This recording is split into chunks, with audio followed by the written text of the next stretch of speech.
I thank you for staying with us on Good Morning Nigeria.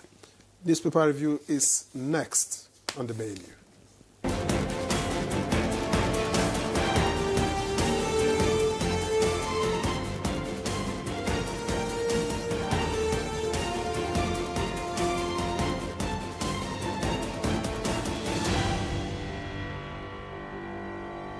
We have Chukwudi Abuja with us again this morning. It's a pleasure to have him here. Good morning to you, sir. My dear, not my twin brother. This is the real Chokes the boy. How are you doing? Very well. Nobody calls me that anymore. And you better forget it because I'm beginning to creak in the wrong places again. Perhaps nobody wants to seduce you. Good morning, welcome. Can you hear him? Newspaper review. Victor, that's too early. Anyways, let's get serious and look at what the papers have this morning. We'll begin with the Business NG. The lead story on the Business NG says Zamfara, Yobe, Sokoto lead as Nigeria's most affordable states in June 2025. And that's according to NBS. Zamfara, Yobe, Sokoto lead as Nigeria's most affordable states in June 2025. Interesting. Above that, London seeks to ease Nigeria-UK payment barriers, and that's on page 2. Above the masthead, INEC extends voter registration in Anambra as over 96,000 sign up in 9 days. Of course, those in Anambra are looking forward to a governorship election later in the year. Away from that, we have federal government to halt fish importation, plans aquaculture growth.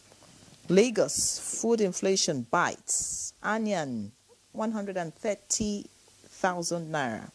Pepper, 140,000 naira. Rice, 75,000 naira. Okay. Below that, DMO raises 4.27 billion naira in July 2025 savings bonds. All right, that's all I can take from the Business NG this morning. If you want to read up more stories, pick up a copy. Let's see the blueprint now. The blueprint, of course, has Buhari as its lead headline. Buhari was a decent man, never moved by power. That's credited to Tinubu. The writers, Akpabio, Abbas, NGF, others extol ex-president's virtues. He was a devoted servant of the people, according to some governors. Fake names made after late Nigerian leader. Above that headline, we have Ondo landlord, 2 others arrested over kidnap, murder of 2 varsity students. Away from that, above the masthead, we have FG losing revenue to MDA's negligence, according to FIRS.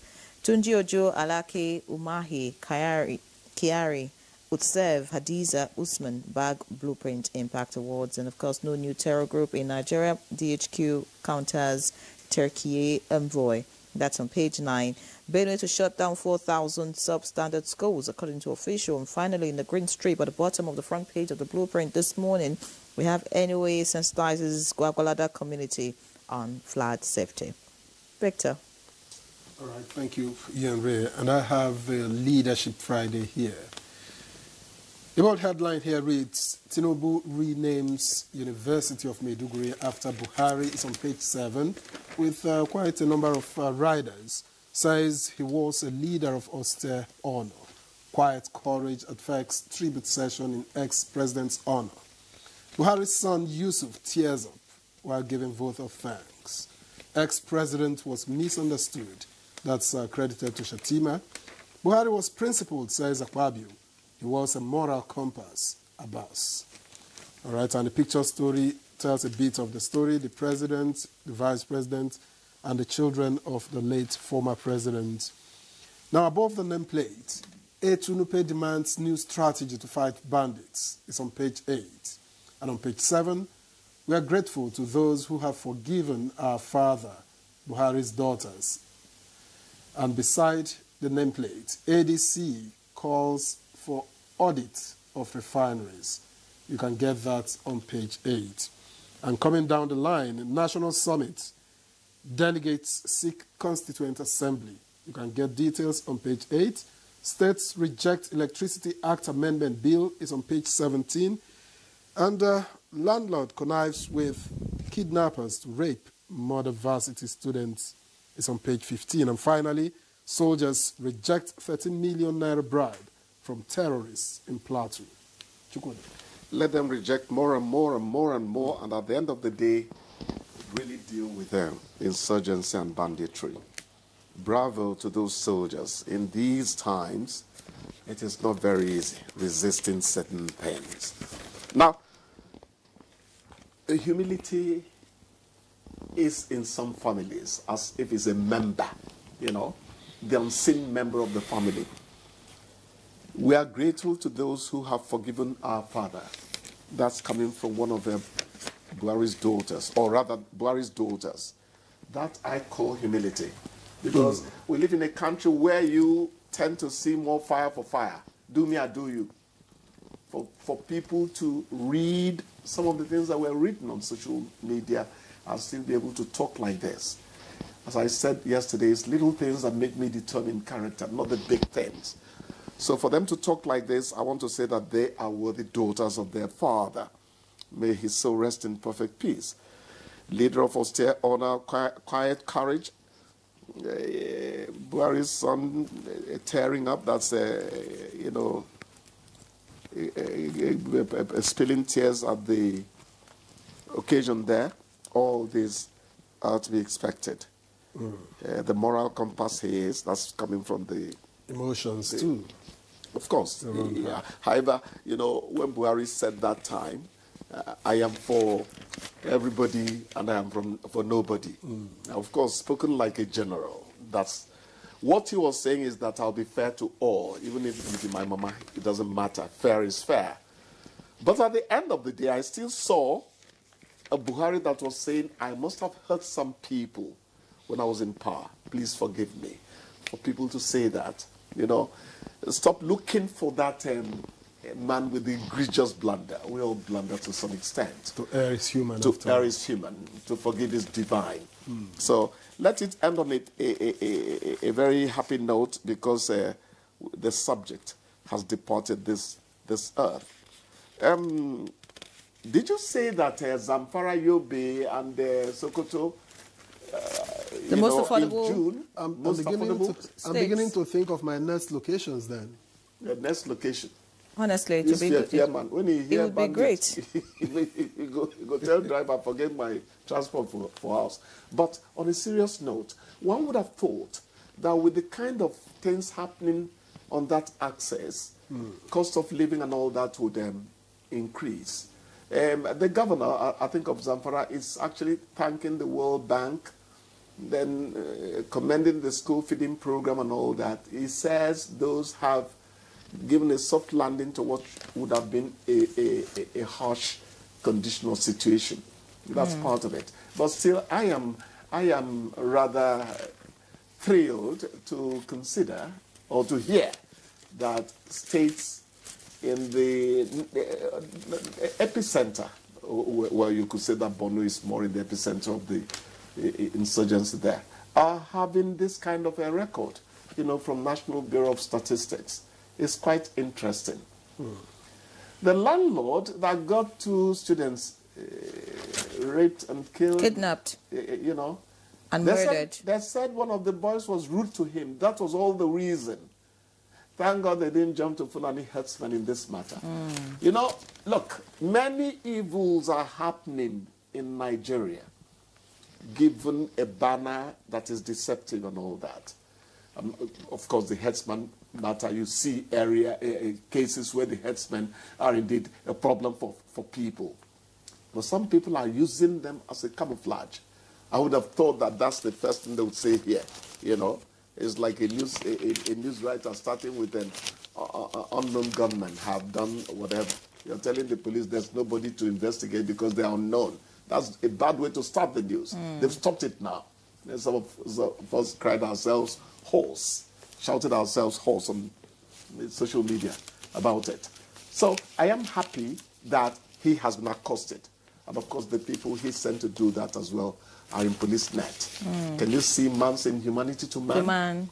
Very sad. And there's this one flying around on the internet about 2 sisters who masterminded the kidnap of their own brother. You know. Well, anyways, let's leave all of that. Just hope that all of this will change. There's this story that's caught my attention. It didn't make the headline, but I want to hear your take on it. FG suspends recruitment into NIS. NSCDC, FFS, of course, this is the ministry Victor covers, and the Nigeria Customs Service and all of that, over glitches. It caught my attention because I remember the first time this announcement about the recruitment into these agencies was announced. After some days, we were told it's been suspended, and then it resumed again, and now again it's been suspended. I think the reason they are giving is glitches over the traffic on the internet. And I'm saying that when will all of this stop? That happens all the time when, you know, agencies of government announce that they are recruiting. I mean, can't we get this right so that people who really want to apply can apply, and then some people are not, you know, one way, I don't know. I don't want to. I think I did about 4 documentaries for somebody concerning the NIS. Are they the ones with the what did they call them? I can't remember now. But the point is that many of these internet protocols they installed in their offices are not really at their best. I'm not talking about the NIS one now. I'm talking generally. They really are not state of the art. The glitches do happen. Broadband realities for them. Is it deliberate just so that some people do not apply? I don't know. Because I mean, if you want to make this open and fair, so that, I mean, all Nigerians, those who want... I'm seeing it in a different way. Okay. Yes, glitches have been adduced, but doesn't it also tell a story of the sheer magnitude of people trying to apply, which is what it's causing it to break down? That's the way I see it. The sheer number of people that need employment. Yeah, but the input you're making it onto a computer will be input that has been anticipated by the computer. Perhaps this wasn't. You know, I think it's more of, it's just like the traditional banks, you know. Their internet protocol isn't as efficient as those of the fintech, whatever. It's not. You send money to, maybe this sounds like an advertisement. You send money to one of these online banks. Before the person hears spam, then you send from the conventional or traditional banks. You say, wait for maybe 10 minutes, it will come. Sometimes you wait for days. Exactly. That's also... It is still internet protocol deficiency. And these are people who are going to announce humongous profits at the end of the year. But they won't give a lot of money to make sure that broadband for them is something that is seamless. But that's also, you see, we look at it from 2 sides. You've seen one side where it is swift. That's also how swiftly, if you are swindled, if money goes out your bank, you never get it. It runs very fast before. Nobody will even listen to you. So you look at it from both sides. Even with the traditional banks, if you want to be swindled, it also happens. It is easier to manage than... So perhaps it is the security protocol, maybe, I don't bank, I'm not a banker, but maybe the security protocol makes it... delays it deliberately. Yes, a bit. On those banks you talk about, if your money goes out in an unauthorized manner, you never get it. Anyways, away from banks, talking about this recruitment, I don't know whether it is important to get the internet services right for recruitment purposes, so that those who want to apply get the opportunity to apply, and then, of course, I mean, the screening is done and all of that, so that, you know, the right candidate is picked at the end of the day, and then it's not a situation whereby some people are favored and, you know, somehow. No, I think, let's not be alarmist. I think genuinely there could be a challenge, because even if they want to do it, bypass what you're talking about and pick the people they want to pick, they'll do it. They'll tell you the people that are going through, and that the people that went through were considered. Let's not push us into speculation. The point is, make these things work. The way they work in some countries we know. They are not ghosts. All right. Many thanks, Chukwudi. We need to leave it at this point. We'll see you next week. And I hope that you do not creak next week. Before they grab a cup of tea. Thank you. All right. We'll get into our conversation, but that's after this break. Please don't go anywhere.